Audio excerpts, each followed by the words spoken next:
सोचिए, रात का घना अंधेरा है, एक छोटा सा बिल्कुल सुनसान रेलवे स्टेशन जो राजस्थान के एक अकेले कोने में कहीं खोया हुआ है। दिन में तो यहाँ सब कुछ बिल्कुल नॉर्मल लगता है, लेकिन जैसे ही रात गहराती है ना, यहाँ की हवाई बदल जाती है। आज के हमारे इस एक्सप्लेनर में हम एक ऐसी रोंगटे खड़े कर देने वाली सच्ची घटना को डिकोड करेंगे जिसने इस पूरे स्टेशन की रातों की नींद उड़ा रखी है। एक ऐसा खौफनाक रहस्य जो हर रात ठीक उसी प्लेटफॉर्म पर जिंदा हो उठता है। तो चलिए शुरू करते हैं। ट्रेन छूट गई। सुनने में तो ये बस एक आम सी बात लगती है, राइट? लेकिन नहीं, ये एक ऐसा खौफनाक रहस्य है जो दशकों से स्टेशन के प्लेटफॉर्म नंबर 2 पर गूंज रहा है। आज हम इसी अजीब व गरीब ऑडिटरी फिनोमिनन और इसके पीछे छिपे डार्क सच को अनपैक करेंगे। हम देखेंगे उन लोगों की गवाहियों को जो आपको सोचने पर मजबूर कर देंगी कि क्या वाकई रात के अंधेरे में कुछ ऐसा होता है जिसे हमारी साइंस या हमारी समझ बिल्कुल भी एक्सप्लेन नहीं कर सकती। ओके, तो चलिए सीधा इस रहस्य की गहराई में उतरते हैं। प्लेटफॉर्म 2 का साया और ये रात 2 बजे का रहस्य। फोकस करते हैं इस कहानी के सेंटर पर। एक ऐसा आदमी जो हर रात ठीक 2 बजे कहीं से अचानक प्रकट होता है और बिल्कुल खाली पटरियों को बस एकटक घूरता रहता है। ना कोई उसे आते देखता है, ना जाते। और ये कोई सुनी सुनाई कैंपफायर स्टोरी नहीं है दोस्तों, ये स्टेशन स्टाफ के सालों के एक्सपीरियंस पर बेस्ड एक सॉलिड पैटर्न है जिसे आज हम अच्छे से समझेंगे। आप जरा इस नंबर 8 पर ध्यान दीजिए। ये पूरी कहानी शुरू होती है 8 से करीब 8 साल पहले। इस स्टेशन पर रात की ड्यूटी के लिए एक नया वॉचमैन आया जिसका नाम था राजेश। उसकी शिफ्ट होती थी रात 10 बजे से सुबह 6 बजे तक।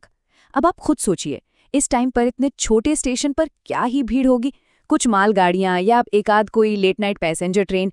राजेश को इस सन्नाटे की आदत तो थी, लेकिन अब इमेजिन कीजिए उस सुनसान रात का मंजर। स्टेशन पर ऐसा सन्नाटा कि सुई गिरे तो उसकी भी आवाज आ जाए। तभी अचानक इस सन्नाटे को चीरती हुई स्टेशन की बड़ी सी घड़ी ठीक रात के 2 बजाती है। Ton ton. राजेश उस रात टिकट काउंटर के पास ही बैठा था। जैसे ही घड़ी की दूसरी घंटी बजी, पता नहीं क्यों उसकी नजर अपने आप प्लेटफॉर्म नंबर 2 की तरफ चली गई। और वहीं उस बिल्कुल सुनसान प्लेटफॉर्म पर उसे अचानक कोई दिखाई देता है। उसकी इस पहली डरावनी मुलाकात में राजेश ने क्या देखा? उसने देखा कि पूरी तरह सफेद कपड़ों में एक आदमी वहां बिल्कुल बुत बनकर खड़ा है। उसकी नजरें सिर्फ और सिर्फ उन खाली पटरियों पर गड़ी थी। सबसे शॉकिंग बात तो ये थी कि उस वक्त दूर दूर तक किसी भी पैसेंजर ट्रेन का कोई शेड्यूल ही नहीं था। पहले तो राजेश ने इसे लॉजिकली लिया, सोचा शायद कोई भटकावा पैसेंजर है जिसे हेल्प चाहिए। लेकिन जैसे ही राजेश ने किसी आवाज पर पलटकर सिर्फ 1 सेकंड के लिए अपनी नजर हटाई और वापस देखा, तो वो आदमी गायब, हवा में गायब, उसका कोई नामो निशान नहीं था। अब देखते हैं कि ये खौफ कैसे अपने चरम पर पहुंचता है। अगली रात ठीक उसी समय, रात के 2 बजे, वो सफेद कपड़ों वाला आदमी फिर से वहीं खड़ा था। इस बार राजेश ने हिम्मत जुटाई और धीरे धीरे उसकी तरफ बढ़ा। पर जैसे जैसे वो करीब जा रहा था ना, माहौल बहुत ही अजीब, बहुत ही भारी होने लगा। अचानक हवा बिल्कुल रुक गई और एक ऐसा भयानक सन्नाटा छा गया जो आपको अंदर तक डरा दे। राजेश ने पूछा, अरे भाई, कौन हो तुम? कोई जवाब नहीं। और तभी जैसे मानो रियलिटी में ही कोई ग्लिच आ गया हो, स्टेशन की लाइट बस 1 सेकंड के लिए झपकी और जब लाइट वापस आई, वो आदमी पूरी तरह से गायब हो चुका था। राजेश ने उस रात स्टेशन का कोना कोना छान मारा, लेकिन कोई नहीं मिला। अगले दिन जब उसने अपने कोवर्कर्स को ये सब बताया तो जाहिर है सबने मजाक उड़ाया, कहा कि अरे रात की ड्यूटी का वहम होगा।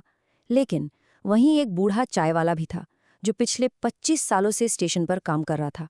जब उस चाय वाले ने राजेश के मुंह से उस सफ़ेद कपड़ों वाले आदमी का डिस्क्रिप्शन सुना तो सच मानिए उसके चेहरे का रंग ही उड़ गया। और यहीं से ये कहानी एक बहुत ही दर्दनाक और डरावना मोड़ लेती है। ये स्लाइड बहुत कुछ क्लियर कर देती है। उस चाय वाले ने जो बताया वो हमें 20 साल पीछे ले जाता है। 20 साल पहले एक 40 साल का आदमी बहुत ही परेशान हालत में स्टेशन पहुंचा, लेकिन उसकी लेट नाइट ट्रेन जा चुकी थी। वो बस उसी प्लेटफॉर्म पर हताश होकर टहलता रहा।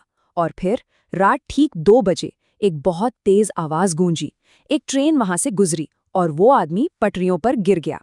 अब वो हादसा था या कुछ और, ये कोई नहीं जानता। लेकिन उसके बाद के 12 सालों में कई नाइट वर्कर्स ने उस गायब होने वाले आदमी को देखने की रिपोर्ट की और 8 साल पहले राजेश का सामना भी सीधे उसी ट्रैजिक मुसाफिर से हुआ था। अब हम इस एक्सप्लेनर के बिल्कुल क्लाइमैक्स पर हैं। कैमरे में कैद हुआ खौफ। देखिए, राजेश सिर्फ डर कर बैठ जाने वालों में से तो था नहीं। उसने ठान लिया कि वो इस सच को डीकोड करके रहेगा। उसने डिसाइड किया कि वो इस चीज को अपने मोबाइल कैमरे में रिकॉर्ड करेगा। और सच बताऊं, ये एक ऐसा फैसला था जिसने उसे जिंदगी भर के लिए झकझोर कर रख दिया।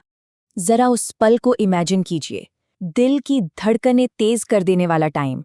रात के 1:55 हो रहे थे।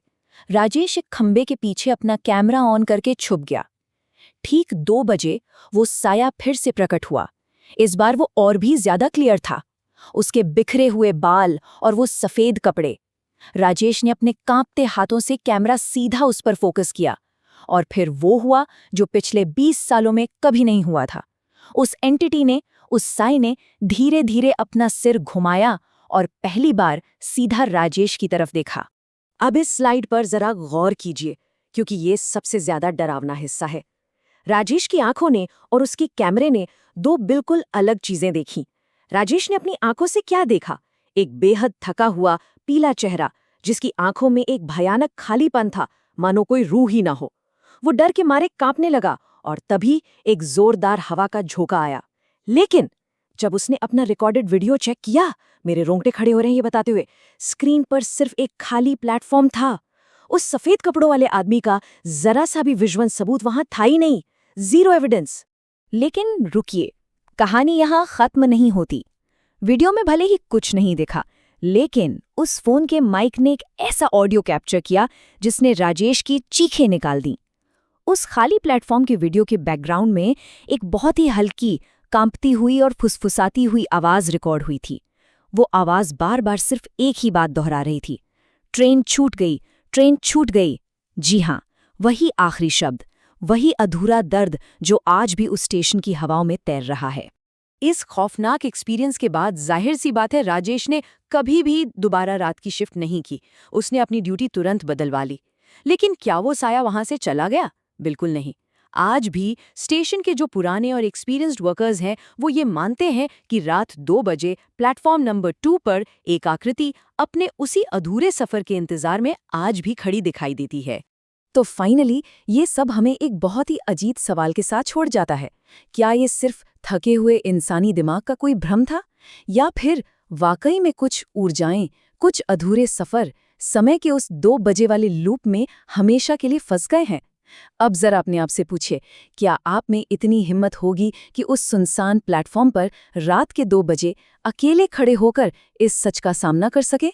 इसी कंपा देने वाले सवाल के साथ हम आज का ये एक्सप्लेनर खत्म करते हैं। सोचिएगा जरूर।